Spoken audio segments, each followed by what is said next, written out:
Ou cela, c'est raisonnement. Pour la raison qu'on disait tout à l'heure, parce que quand ils ne savent pas au début, ils ont tendance à forcer le trait et à faire des choses très dramatiques pour avoir l'air de savoir. Oui, ils vont dire oui. Donc, alors, voilà, souvent il n'y a que la pratique, beaucoup de pratique qui fait qu'à un moment donné, on arrive. Vous-même, vous êtes astrologue, vous-même, vous pratiquez? Très peu, là. Très peu. Très peu, parce que je le fais, pour des amis, je pratique peu. Si, j'ai toujours gardé Les clients. Oui, j'en ai très peu. Puis j'avoue que je n'ai pas le temps. Par contre, j'ai envie de continuer. Bien sûr, je m'intéresse toujours, j'ai toujours tous mes bouquins, je cherche, je vais sur Internet. Mais j'ai beaucoup envie de retravailler avec parfois un groupe, parce que ça me manque énormément. Et justement, j'en parlais parce qu'il y avait des ateliers d'astrologie, mais pas ici. Et, moi, je suis sur Facebook, donc il n'y a pas de souci. Avec mon petit groupe d'amis et de nièces, neveux. Et il y a une astrologue, mais qui fait des ateliers d'astrologie à Lyon. Alors évidemment, je dis c'est bien dommage, mais moi c'est trop loin. Vous parlez de qui là? Astrolis, Elinata Astrolis. Vous avez dû... Oui, je la connais bien, je les ai interviewés. Ah, c'est vrai? Oui, elles sont sur Internet, elles sont sur notre télévision. Oui, alors, mais justement, je l'ai comme amie Facebook. Oui, je les connais toutes les deux. Ah oui, toutes les deux, voilà. Elles sont bien, hein.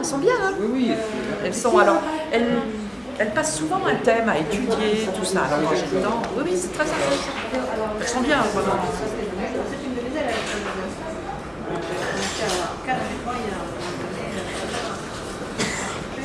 C'était les grands qui s'appelaient. Avec Gafa Jolie. Tu la connais, Gafa Jolie, Jacqueline Gafa Jolie? Deux noms, mais j'ai déjà rencontré.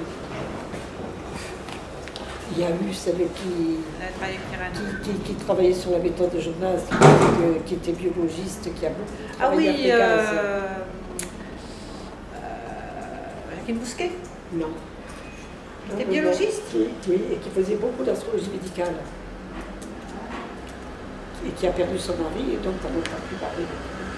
Et qui est quelqu'un de mon âge aussi. Je ne rappelle plus les noms. Il y a beaucoup de monde qui fait de l'astrologie sur le monde. Mais voilà, c'est vrai, ça ne se sait pas. Mais qui tu as vraiment toutes les astrologues. en vive, il n'y en a pas plus beaucoup parce que c'est dur. Mais oui, et puis c'est dur. Tout dépend aussi de la fonction. C'est dur de vivre de l'astrologie. Ah oui. Donc se déclarer, c'est... Ah oui. Donc, Oui, non, mais c'est je vrai. pense qu'il y a pas beaucoup de personnes qui ne sont pas Mais moi j'ai déclarées, qui font leur fonctionné petit- d'abord sous le truc associatif, tu sais, quand j'ai commencé la vie verso il y a. Et après j'ai passé en micro, Oui. entreprise. C'est dur. C'est dur. Voilà. Et là maintenant, moi je suis à la retraite, donc bon, je fais un mi-temps, enfin je fais un complément quoi. Oui, c'est pour ça que moi, quand je vois des hommes jeunes qui veulent se consacrer à l'astro, j'en connais pas mal. Seulement s'ils veulent se consacrer à l'astro, ce sont des garçons qui sont au chômage, oui, et forcément ils se sortent du groupe social.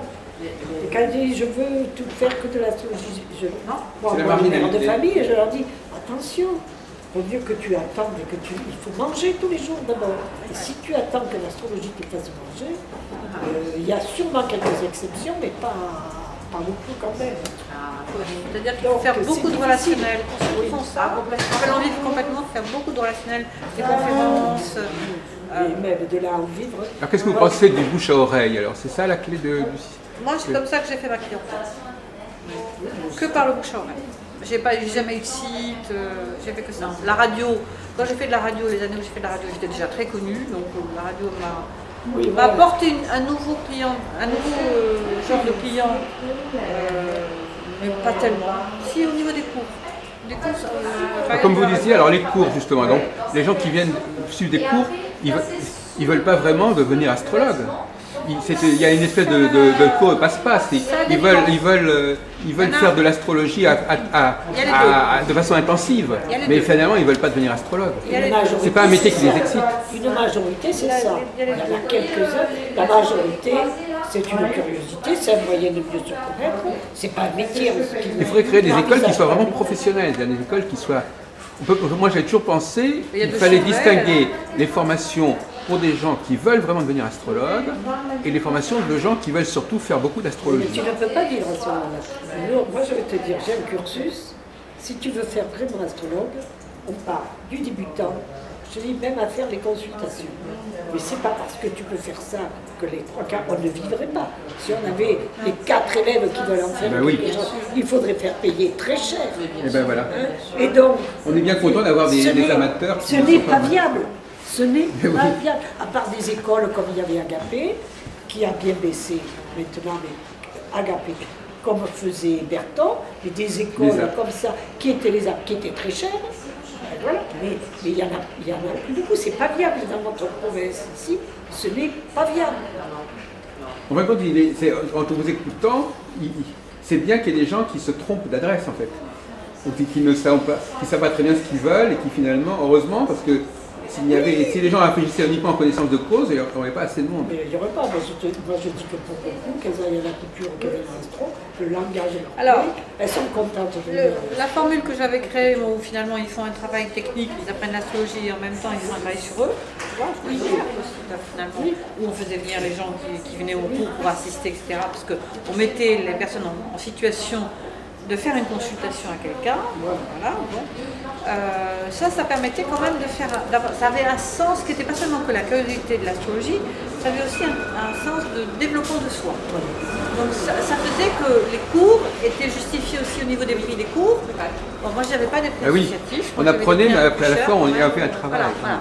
C'était où tu fais une thérapie, où tu fais ça, Mais là ça tu apprends t'engage- l'astrologie en plus. Elle s'engageait mieux dans le fond en voulant faire un truc pas cher. Je ne suis pas sûre que j'ai servi l'astrologie. Parce que quand elle venait chez toi où elle payait le juste prix, et encore pas le juste prix, pas trop cher, un prix bien provincial quand même, elle savait que comme moi quand j'ai fait les apps, je savais bien que je n'avais pas d'argent à mettre dehors. Que si je le faisais, c'était pas parce que je voulais être astrologue, que je n'ai jamais voulu, mais que je voulais l'apprendre bien et l'apprendre au mieux. Je faisais partie de cette minorité qui, même pour elle, voulait en faire quelque chose. Et elle trie déjà beaucoup plus les gens qui veulent en faire pour eux, quelle que soit leur raison et tout ça, parce que le prix les trie. Tandis que nous, le prix ne trie pas, n'est pas sélectif. n'est pas sélectif. Donc, ce qui fait que la sélection, elle se fait J'ai aussi. aussi- Mais arrive en dernière année, on n'a plus que ceux qui ont envie de faire quelque chose et de rester. Alors, j'ai plus de groupe, par contre, ce que j'ai, c'est des cours particuliers. Alors, les cours particuliers, c'est très intéressant parce que j'ai des gens qui ont fait de l'astrologie partout, tu vois, qui arrivent et qui ont tout en bordel, qui viennent me dire oh, j'ai fait beaucoup d'astrologie, mais alors je suis incapable de faire une synthèse de J'ai ça. 30 ans d'astrologie, Voilà. 30 ans de Et lecture, je ne sais 30 pas ans faire une interprétation de thème. Est-ce que vous pouvez m'aider? Je dis on va tout reprendre. Et là, si tu veux, on fait des prix au rendez-vous. Alors moi, je fais des prix au rendez-vous. Les gens, ils choisissent de. C'est même pas. Il y a Mais même là, ils pas. gagnent du temps parce qu'elles ont tout ça derrière. Voilà. Ils ont, si tu veux, le choix de venir quand ça leur chante. On fait un forfait au niveau du prix, si tu veux, puisqu'ils viennent régulièrement quand même. Voilà. Donc c'est un prix quand même relativement abordable. Et après, si tu veux, on commence un travail qu'on met en Mais ils place. viennent avec l'idée de travailler. Oui. Parce qu'ils veulent faire quelque chose. Tout Moi, à fait. j'ai des cahiers de cours. J'ai des cahiers de devoirs. J'ai des cahiers de corriger. Je n'arrête pas de faire ça. J'arrive en cours. Et tu fais autre chose. Et puis, souvent, je fais autre chose. Mais souvent, j'arrive. Et quand, alors, qu'est-ce que tu as à en dire? Moi, j'ai pas eu le temps de travailler. Ah ben voilà, oui, ça, oui. Elles avaient le travail. Et toi? J'ai Oh, pas- moi, j'ai pas pu aussi. Alors, quand personne n'a pu. Non, personne Bon, n'a pu. maintenant, sur l'instant, qu'est-ce que vous auriez à dire? Voilà. Eh oui, mais ça c'est terrible. Hein. 10 minutes après, ton cours serait fini. Eh ben oui. Et Ah toi, oui, qui as bien travaillé, parce Eh ben que toi, toi, c'est tu toi as qui travaillé as toute la dit. semaine. Ben C'est oui. toi qui te dis le Eh ben travail voilà. que tu as fait. Mais voilà, Eh oui, c'est comme ça que ça se passe. Et les quelques fois, comme elle dit Josette, où il y a des gens qui sont vraiment doués et travailleurs et accrochés, ça va très vite parce que tu as des gens qui sont quand même vraiment bons, quoi. Mais comme elle dit, des fois, c'est pas ceux qu'on attendait qui sont bons. Ça, c'est vrai aussi. Il y en a, je les voyais arriver. Maintenant, je leur dis, rien n'est impossible. Il y en a une pendant 5 ans. Je dis, elle ne va pas venir la prochaine, elle ne comprend rien. Mais changer de groupe tous les ans, parce qu'elles ne veulent pas qu'il leur soit dit qu'elles n'ont pas changé de groupe. Je la prenais. Et enfin, nous arrivons au prévisionnel. Je dis, mon Dieu, alors on va avoir la catastrophe du siècle. Première de classe, elle avait travaillé tout l'été, je ne sais pas ce qu'elle avait fait. Tout d'un coup, le déclic est venu. Je dis, mais il ne faut pas désespérer. Elle y est arrivée, les autres y arriveront aussi. Ça veut rien dire. Il y a un déclic qui doit se faire à un moment donné. Ah oui, il y a des Il y en a, il ne se fait jamais, mais il y en a quand il se fait. Moi, je les appelle, je dis, ça y est, là, maintenant, tu es une sauvée de l'astrologie, travaille toute seule, tiens. Mais Jacques a abordé quelque chose qui est intéressant. Il dit qu'est-ce que les gens attendent quand ils viennent. Et c'est vrai que c'est étonnant parce que je crois qu'ils se font une pré-idée de ce que ça va être de faire de l'astro. Que ça va être magique, ils vont comprendre des choses, et que quand ils sont devant la somme de travail qu'il faut faire pour intégrer toute la palette symbolique, parce que c'est énorme, il faut apprendre les planètes, il faut apprendre les signes, il faut apprendre les maisons, il faut apprendre les aspects Kepler, les progressions, les transits, l'astrologie en vrai, la révolution solaire, etc. La synastrie, enfin je crois que c'est la différence avec le tarot, moi, tu vois, la différence essentielle, c'est ça, c'est que l'astrologie, si tu ne travailles pas, si tu n'apprends pas tes règles, si tu n'as pas le BAB qui va te prendre 3, 4, et je dis bien moi 5 ans pour être à maturité, tu n'iras jamais au bout. Le tarot, ça fait quand même beaucoup plus appel à ton sensoriel, et le tarot, ça va beaucoup plus vite. Alors, les gens vont plus rester au tarot, ça vient plus vite. En tout cas, ceux qui ont le don. Comme vous disiez tout à l'heure, finalement, s'il y a quand même 30% d'intuition, etc., ça veut dire que les connaissances qu'on acquiert dans les cours ne sont pas si essentielles que ça. Elles sont essentielles pour que justement tes 30% s'épanouissent. Ils doivent s'épanouir. Moi j'en ai plein qui disent, oh, moi je fais les tarots, je suis voyante. C'est très bien, case-le dans un coin. Case-le dans un coin parce que tu vas me le recevoir dans 3 ans. Mais pour l'instant, surtout ta voyance, tu me la laisses bien dans le coin. Tu étudies les règles. Et après, c'est magique. Après, évidemment que l'intuition va venir. Mais il y en a, moi j'ai eu 2 voyances. J'en ai eu un. Et on était amis comme cochon, c'est lui qui m'a fait une voyance la première fois. Il prenait le thème, j'ai dit, bon, qu'est-ce que... Alors, il sortait, tout. J'ai dit, bon, alors maintenant, explique-le-moi astrologiquement. Astrologiquement, il n'y avait rien. J'ai dit, fais de la voyance directe. Fais de la voyance directe. Et une autre, comprenez rien, mais rien. Je donnais un examen à l'époque, en fin d'année, j'ai arrêté parce que c'était... Et à la fin, quand tu posais une question directe, c'était toujours elle qui avait la réponse. Mais il ne fallait pas lire le suivi astrologique. Astrologiquement, c'était zéro. Moi qui fréquente beaucoup les voyants aujourd'hui, ils utilisent des supports, mais ces supports, c'est simplement un prétexte. Enfin, je veux dire, par exemple, moi j'ai une médium, elle a besoin, par exemple, des grands voyants qui quand même utilisent des cartes, mais en réalité, ils ne tiennent pas compte des cartes. C'est simplement, ça déclenche quelque chose, mais c'est pas, ils vont pas suivre, ils vont pas dire j'ai sorti le battleur donc ça veut dire ceci, etc. Ils font tout de suite une synthèse. Pour les cartes. Mais qui a le don? Alors moi à l'époque, vraiment, j'avais 14 ans, tu vois, je n'avais même pas commencé l'astrologie. Elle s'est arrêtée devant un jeu de cartes, c'était pas ici, c'était à Toulon, elle m'a dit maman tu m'achètes ce jeu de cartes? J'ai dit oui, j'ai acheté le jeu de cartes, elle nous dit que je lui dis, attends, on m'a fait bravo. Elle me dit, mais non, maman, chaque fois qu'une carte, j'ai une carte, c'est toute une intuition qui se développe. Et elle me racontait des choses. Et c'était vrai, elle a le don, elle a fait autre chose dans la vie, elle ne s'en est pas servie, mais elle a un don réel. Mais encore, elle a une intuition des choses, que j'avais dit, mais maman. Mais elle aurait été aussi très bonne sur le balance, mais elle a ce don naturel. Comme dirait notre ami Frédéric, c'est un truc qu'elle avait au départ, mais qu'elle a laissé en chemin, qu'elle a été vers autre chose. Parce que justement, elle l'avait, c'était une mesure. Je ne sais pas si on le retrouve mais ailleurs. Au départ, il faut le laisser de côté, Je sais pas si on parce le retrouve que la ailleurs. voyance va prendre le pas. Il y a des règles en astrologie. Il y a quand même des règles. Et si la voyance ne prend pas sur les règles, on ne sera jamais un astrologue de grande dimension. En astrologie, des le fois, voyant qui a pris ses règles, tu fais une lecture presque du mot à mot. À des moments, moi je sais que j'ai fait des lectures en astrologie, c'est vraiment comme une écriture l'astrologie. C'est un langage. Et tu fais du mot à mot. Et tu dis à la personne un truc qui est mot à mot.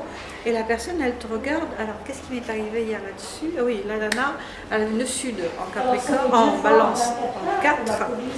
Et je lui explique, et donc elle a Saturne qui est en train d'arriver sur le sud. Et je lui dis, bon, je vais vous donner une image.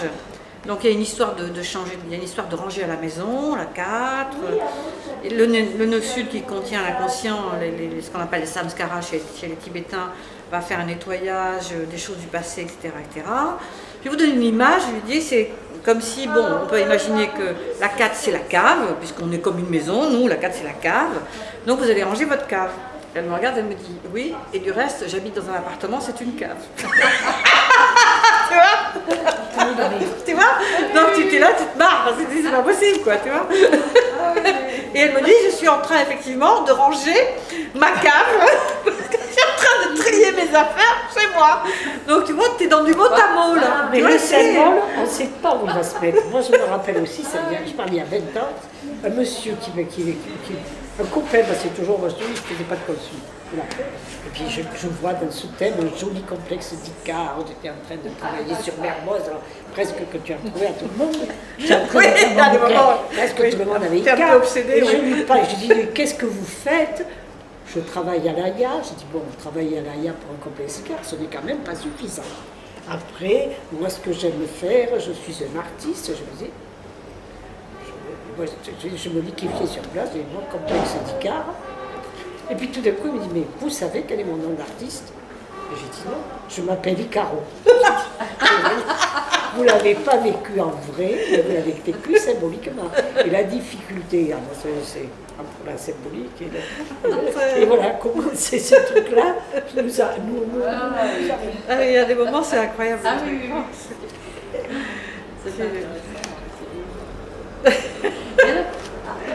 Hormis à part le 11 juin, nous on a des cours toutes les semaines, c'est un système. Et si tu as fait autant d'astrologie que moi, soit tu viens au dernier cours, parce que là j'appelle ça la case où on sait tout faire. Là on sait tout faire, et puis quand on ne sait pas, parce que pour avoir que des gens de bébé, c'est très difficile. Oui. Donc quand les gens veulent venir et que j'ai pas d'horaire, je les mets quand même dans la case où on sait tout faire. Donc très vite, dans la case où on sait tout faire, on ne sait pas tout faire. Non. Donc on apprend sur le tâchement. Cette année on va essayer de faire les directions. Moi je voudrais bien travailler direction primaire, parce que je ne sais pas faire. Oui, voilà. Bon, et dans cette case, vous n'avez pas assez d'éléments comme ça? Je ne peux pas te dire que là en ce moment, quand je vais faire mon séminaire à Bruxelles, j'ai dit attendez, je vais m'essayer sur vous. Et on va faire la saga de Pardieu. Quand je suis arrivée chez moi jeudi dernier, j'avais déjà dit ça c'est trop long. J'ai fait des coupures, j'ai dit à raconter ça. J'ai vu qu'en leur 10 ans à eux, moi j'avais toujours à l'écrit, mais qu'à l'écrit, quand il va falloir que je parle, c'est trop long. Alors là, ça, tu vois, quand tu te rabâches. Et donc on va faire la saga de Pardieu. Ça va nous occuper quand même bien 3 semaines. Après, on va faire les lues des hommes. Et après, soit on va avoir quelqu'un qui va vouloir une consultation, soit tu en as un qui a un problème, on le fait Après, je ne peux pas te dire, il me faut, et si tu en as, je prends, des dates intéressantes, avec des sujets intéressants, des bonnes dates de naissance pour les faire en cours. Alors, oui, mais j'ai un truc sur l'astrologie mondiale, mais je ne sais pas si ça peut t'intéresser. Mais moi, je ne sais pas trop. Je ne travaille pas. Tu ne travailles pas à l'astrologie mondiale. Non, on m'a beaucoup fait travailler en conférence. Il est arrivé un événement particulier et d'essayer de le faire retrouver, ou qui a un métier très intéressant. Toujours quelque chose où il y a 1h30 à travailler dessus.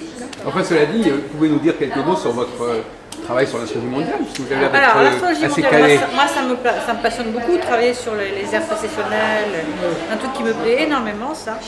Et j'ai beaucoup été interrogée depuis quelques années par faire des conférences sur la fameuse prévision du 12 décembre. Oui, pas du 12 décembre, du 21 décembre 2012 à 0 heure, tu vois. Donc, on m'a demandé de venir. Donc j'ai travaillé les thèmes. J'ai vu qu'il n'y avait rien de particulier qui se passait ce jour-là. On dit qu'il y a une énorme doriphorie, non. Oui, mais comme en 99. Non, mais pas si grosse que ça en plus, quoi, voilà. Bon, donc j'ai fait plusieurs conférences là-dessus. Moi j'étais voir beaucoup quand même l'astrologie Inca pour comprendre ce qu'elle racontait, puisque Vénus devient septentrionale, donc je ne sais pas ce que ça veut dire astronomiquement, je ne suis pas assez...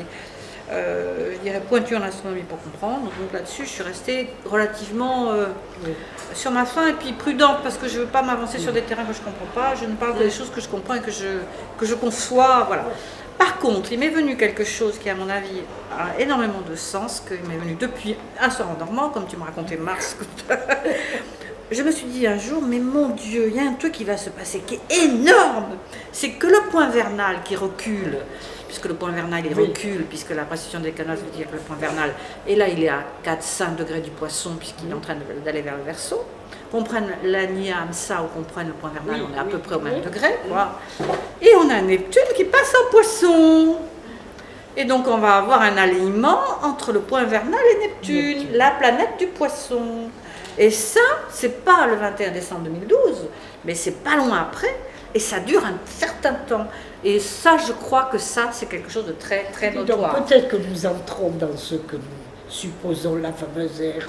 Nous changeons peut-être d'air sans le savoir, parce que personne n'a pu nous donner une date exacte pour le changement d'air.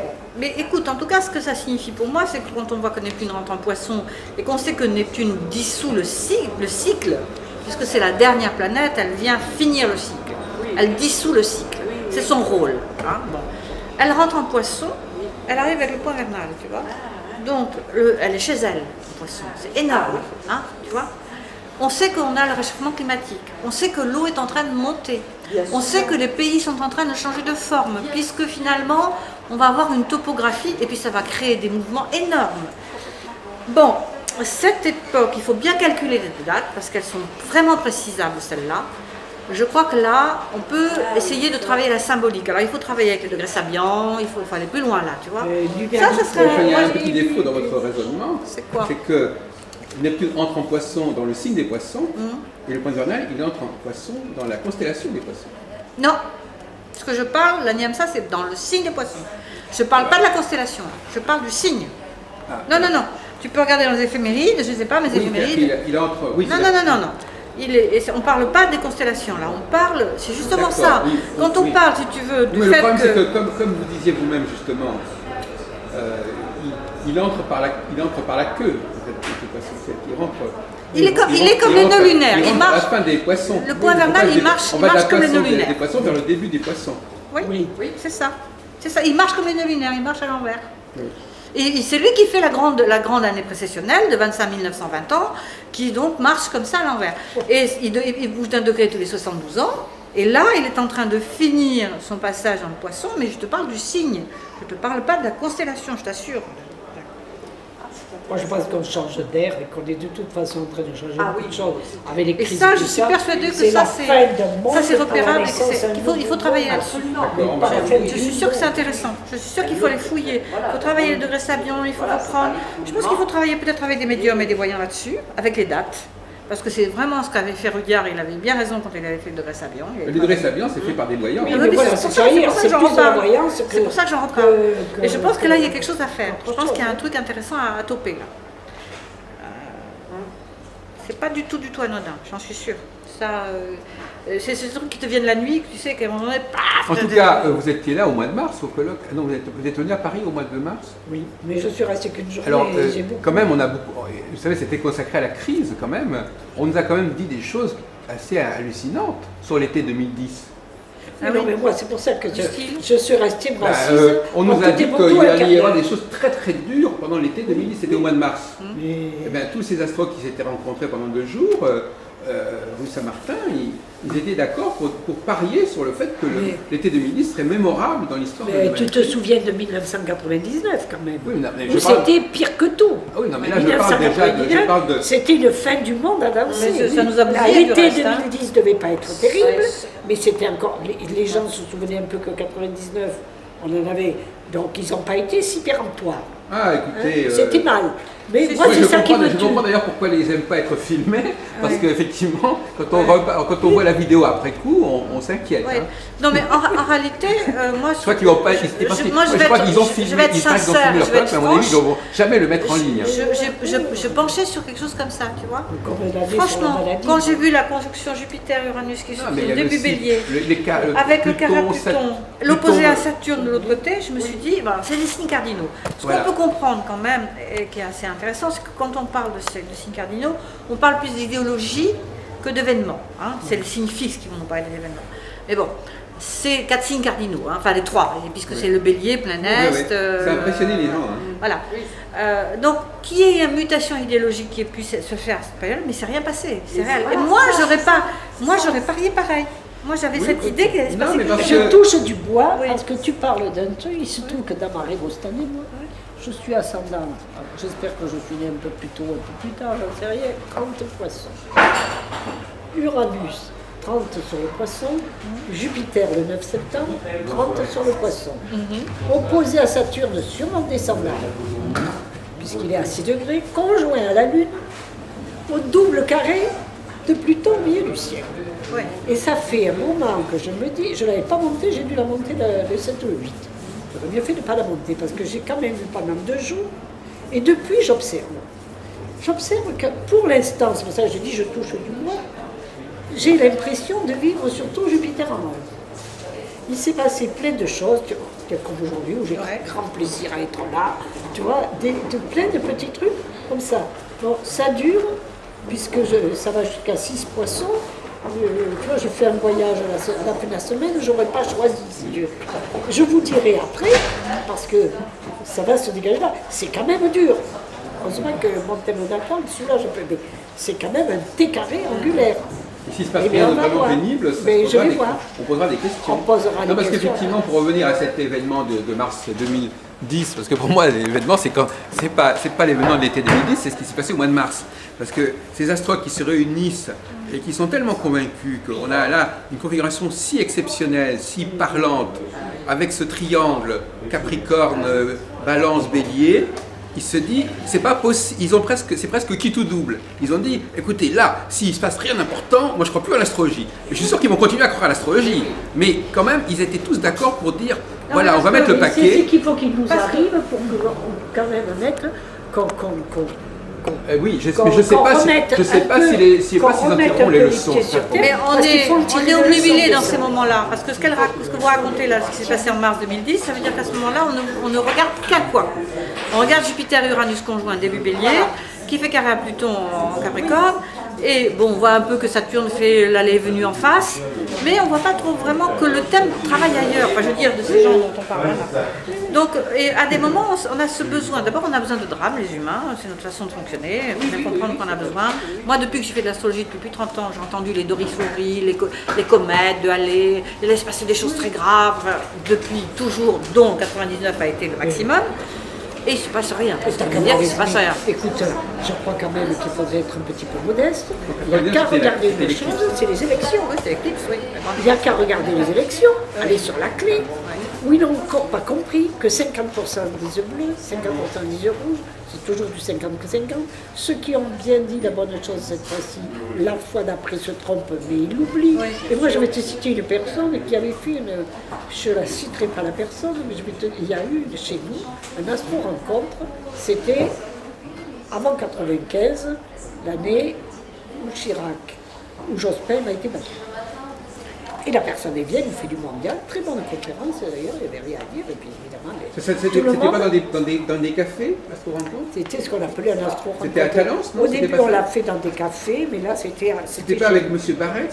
Si, lui, c'est avec Gaïa. L'association au Père de la Lune? Oui, non, mais il a été appelé. Il y avait Arlette. À l'époque, c'était Gaïa. Et tout le monde lui demande, de toute façon, Jospin ne passera pas, vous dit-elle. Et on lui demande, qui c'est qui parle? Elle ne voulait pas nous le dire, elle s'en va dire, c'est Chevènement. Chevènement. Bon, tu sais ce qui s'est passé. Je la rencontre l'année dernière. Tu fais une piqûre de rappel. Non, je dis rien. Elle me dit, il n'y a quand même que moi dans le monde astrologique qui a dit que Jospin ne passerait pas. Je suis restée sidérée. Elle s'était encore plus plantée que les autres parce que Chevènement c'était 3%. Oui, c'est ça.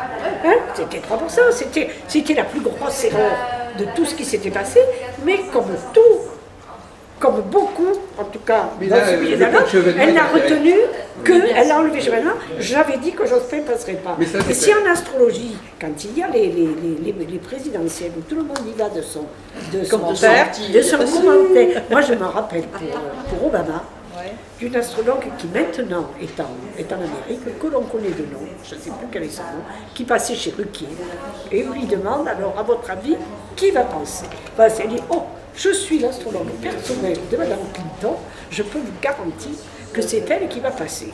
C'était tellement dit, avec tellement, et une astrologue connue, je ne me rappelle plus son nom. Meredith Duquesne peut-être ou Roselyne? Je crois que c'était. Oui, Je crois que c'était. Mais c'est une certitude, si bien que moi, je dis, tiens, tout ce temps quand je voyais qu'il disait Obama, elle a dit que c'était Clinton, ils étaient à côté, et résultat, elle s'est trompée. Et dans 80%, tu réussis ce fois, je sais vous pas, savez, à ce là où c'est propos, prouvé, on les voit toutes nos bêtises, il n'y a aucune raison qu'on n'en fasse pas sur l'individuel, comme on en fait sur le collectif. de toute façon, il n'y a pas besoin d'être astrologue pour faire ça. Dans beaucoup de domaines politiques, souvent, c'est pas la peine d'être astrologue. D'ailleurs, par exemple, moi j'ai participé beaucoup à des réunions avec notamment Didier Gesselin. Lui, il me disait, de toute façon, moi, les petits candidats, ils auraient même le meilleur thème du monde, je ne les fais pas gagner. Donc, Chevènement, il ne l'aurait pas fait gagner. C'est-à-dire quoi, l'astrologue n'est pas assez bête même si un candidat a un thème merveilleux, s'il n'a aucune chance sur le papier, il ne va pas lui dire qu'il va gagner. Prends le Tour de France, toi. Tu ne crois pas que le deuxième qui arrive, qui a travaillé toute sa vie, il ne va pas avoir un bon thème l'année où il va arriver second du Tour de France? Bien sûr. Que c'est pas une belle réussite aussi? Ben oui. Hein, tu vas pas faire la différence entre le premier et le C'est second. clair, c'est difficile. Nous, on s'était amusés, Non, quand mais c'est sûr, mais c'est pour sûr. Juppé, on l'avait fait. On Ben oui, on Juppé l'avait à Bordeaux, donné. oui. Là, je vais te dire, moi, je ne l'aurais pas donné gagnant au premier tour. D'ailleurs, je l'aurais plutôt donné gagnant au deuxième tour. Moi, c'était pas parce que je pensais que Juppé allait gagner. Mais quand on voyait le thème de Rousset, là, on voyait bien qu'il allait perdre. Là, si tu veux, il y avait des transits beaucoup plus difficiles que Juppé. Mais pour moi, c'est la seule Je pense fois que où de me toute suis façon, dit, et j'aurais pas pensé qu'il passe. quand on se sert de l'astrologie sur des prévisionnels aussi importants, je pense qu'on est à côté du vrai sens de l'astrologie. Moi, autant ça peut être intéressant de se servir de l'astrologie pour essayer de faire concorder les événements avec des moments astrologiques qui sont cohérents, parce qu'on veut lancer quelque chose et qu'on va essayer de s'appuyer sur des énergies qui sont de belles énergies, voilà. Autant essayer de faire le malin en disant il va c'est machin, prouver. Je crois que on est complètement à côté là quand on fait ça. Comme je raconte l'histoire de Neptune avec le point vernal, je ne dis pas qu'il va se passer quelque chose, je dis c'est intéressant d'étudier. Je me dis c'est intéressant d'essayer de comprendre. Mais c'est pas de dire ce qui va se passer qui est intéressant, c'est pas ça. C'est là où on se trompe à chaque fois. C'est pour ça que je dis que c'est pas un outil événementiel. Ou en tout cas, il est événementiel à la finale, mais les événements potentiels qui sont là, il y en a tellement de possibles. Hein? Je reviens dans 5 minutes. Hein. Oui. Continuez. Et quand tu poses une question des fois sur les possibles, l'astrologie des fois est telle, parce que tu vois, vous c'est Juppé, Rousset c'était. Et donc après, il y aurait eu un troisième candidat, je n'ai pas dit que c'était Juppé, ça aurait pu être l'autre. Mais il y a des éliminations que je trouve. Oui, mais c'est passé ça pour Sarkozy et Ségolène, pour moi, quand ils travaillaient les thèmes. Pour une autre raison qui était rigolote, si tu veux, c'est que dans le thème de Ségolène Royal, au moment où elle était présidentielle, elle était en conjonction basse. Est-ce que tu sais ce que c'est la conjonction basse? Hein? La conjonction basse, c'est quand Mercure, dans sa phase de rétrogradation, dans un thème en progression, rejoint le soleil progressé. Donc le soleil marche comme ça, Mercure rejoint si tu veux, et à un moment donné, le Mercure rétrograde est doublé par le soleil qui progresse, tu vois, ce qu'on appelle une conjonction basse. Ce qui veut dire qu'à ce moment-là, tu as 2 neurones. Je te jure que c'est vrai, hein. C'est une réalité parce que je l'ai vécu. Parce que moi je l'avais calculé le mien, truc. J'en avais une conjonction basse à faire. J'ai oublié ça parce que tu sais, je fais mes calculs, puis après je mets dans un tiroir. Et puis un jour j'étais comme ça. Pendant une semaine j'étais comme ça. Qu'est-ce que j'ai? Je me dis, c'est pas possible. Qu'est-ce que j'ai? Je reprends mes notes et je vois conjonction basse. Je dis, ah ben ça marche. Ah oui, c'est ça quand on vérifie. Ça marche. C'est un truc, tu as 2 neurones. C'est rigolo Non, parce qu'au fond, Mercure est rattrapé par le Soleil, ça veut dire que la conscience immerge, on appelle ça un Mercure brûlé, combuste, Oui, voilà, combuste, c'est ça, combuste. Oui, ça fait ça, mais dans la rétrogradation. Mais la combustion est bien plus mauvaise parce qu'elle rétrograde. Voilà. Et donc, après, si tu veux, le Soleil double Mercure, donc la conscience passe devant l'intelligence, puis Mercure redevient direct, et on change complètement de façon de penser, de vivre. Ça, c'est intéressant. Et alors, elle avait, pendant qu'elle était présidentielle, elle était en conjonction Mars. Et quand tu la voyais interroger, moi ça me faisait rire, parce qu'on disait, alors il y a combien de porte-avions Oui. Elle avait 2 neurones, la pauvre. Comment tu voulais qu'elle soit? Bien sûr. Elle pouvait pas. C'est comme quand tu as une planète rapide qui est rétrograde. Quand elle est rétrogradée, on n'y pense pas. Moi, j'ai Vénus rétrograde. Alors, non, jusqu'à 17 ans, c'est vrai que je peux le situer dans le temps. Mais il y a des fois, on commence à faire ma mal-aimée. Je vais voir les éphémérides. Là, elle rétrograde en ratant. Tu vas brûler pendant quelques jours et puis c'est mieux. J'ai mes périodes de mal-aimé. J'ai mis un moment pour me rendre compte que c'était chaque fois qu'elle rétrogradait. Maintenant, là, ça y est, on recommence.